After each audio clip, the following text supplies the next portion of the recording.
کہ کسی بھی نئی دعوت کے رد عمل میں، بالخصوص جب کہ وہ دعوت انقلابی ہو،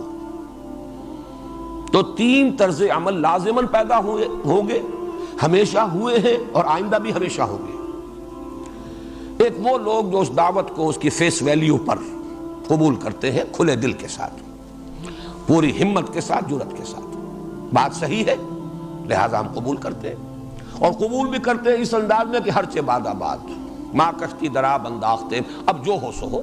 اس لیے کہ نئی دعوت جب بھی آئے گی، جو انہیں قبول کرے گا وہ اپنے پرانے معاشرے سے کٹے گا، کچھ ترک و اختیار کا معاملہ ہوگا، نئی باتیں اسے قبول کرنی ہوگی، پرانی چھوڑنی ہوگی، اس کے بنا پر ایک تصادم ہوگا، کشمکش ہوگی، کشاکش ہوگی،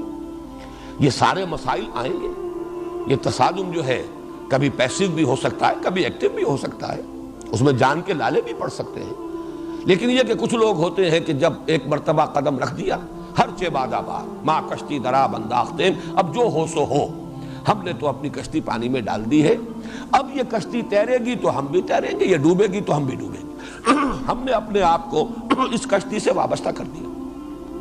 کچھ لوگ وہ ہوتے ہیں جو اپنی پرانی عصبیت پر اور تعصب پر اڑ جاتے ہیں، کھلم کھلا وہ مقابلہ کرتے ہیں، مخالفت کرتے ہیں، ان کا عناد اور شقاق بالکل سامنے کی شے ہوتا ہے، سامنے سے وار کرتے ہیں، راستہ روکنے کی ہر ممکن کوشش کرتے ہیں۔ یہ دوسرا طرز عمل، یہ دوسرا رد عمل لازماً ہوگا۔ جن کے اندر سابقہ جو بھی عقائد ہیں، نظریات ہیں، ان کے ساتھ عصبیت ہے، پختگی کے ساتھ وہ اس پر جم جاتے ہیں، نئی بات کی مخالفت کریں گے۔ ایک بین تیسرا طبقہ بھی ہوتا ہے، انہیں نئی بات اچھی تو لگتی ہے،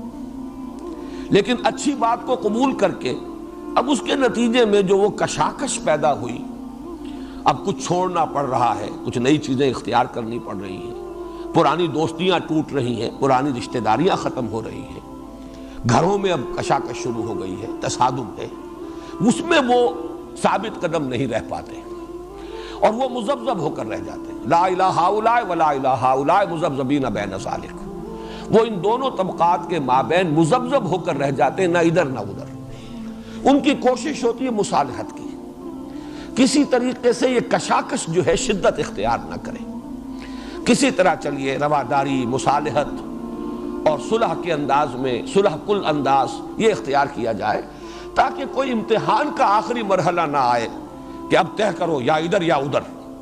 اس سے بچنے کے لیے ان کی کوشش ہوتی ہے کوئی مفاہمت ہو جائے، کچھ گیو اینڈ ٹیک ہو جائے، کچھ ادھر کی مان لی جائے، کچھ ادھر کی مان لی جائے، خام خواہ کا زیادہ تصادم اور کشاکش نہ ہو۔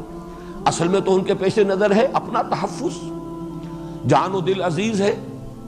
انہیں یہ کہ اپنے مفادات عزیز ہیں، یا یہ کہ اگر کوئی چودراہٹ ہے، کوئی منصب حاصل ہے، وہ چودراہٹ اور منصب کو چھوڑنے پر طبیعت آمادہ نہیں ہے، لیکن نام وہ لیں گے صلح کا، مصالحت کا، رواداری کا، دونوں باتیں جو ہے وہ ماننی چاہیے۔ یہ تیسرا طبقہ جو ہے ہر دور میں رہا ہے، اور ہمیشہ جب بھی کسی معاشرے میں کوئی نئی دعوت سامنے آئے گی، بالخصوص جو انقلابی ہو،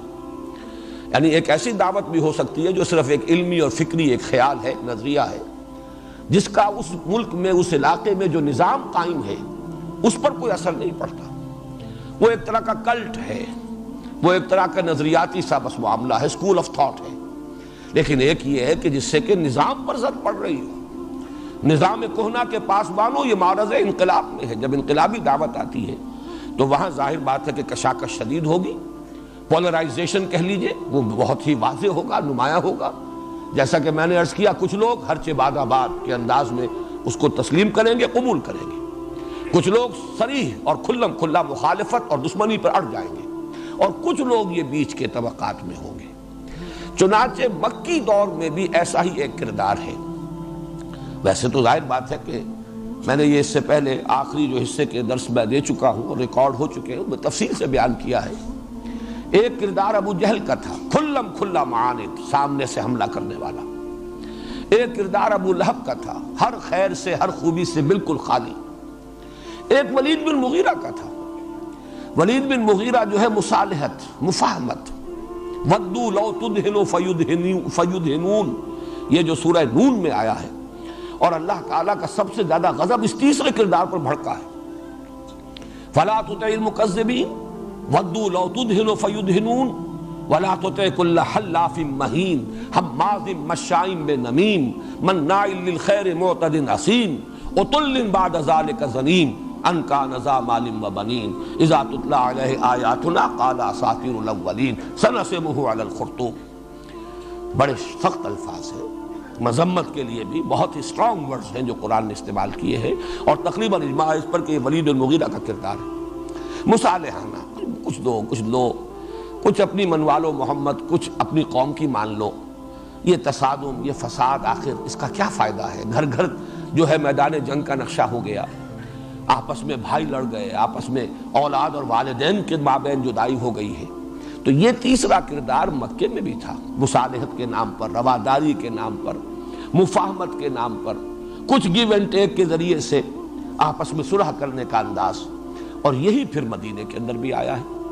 اور اس میں جیسا کہ میں نے عرض کیا، اس میں یہود بھی تھے، وہ کس انداز میں تھے وہ ابھی میں عرض کروں گا، اور اس میں وہ منافقین بھی تھے. اور نفاق جو ہے در حقیقت مدینے میں یہ انڈر گروتھ ہے. جیسے بڑے بڑے درختوں کے نیچے گھاس اور کچھ اور پودے چھوٹے چھوٹے اگاتے ہیں، تو یہ مدینے میں جو نفاق کی فصل جو ہے اپجی ہے، تو یہ در حقیقت علماء یہود ہی کے زیر اثر انہی کے انڈر گروتھ کی حیثیت سے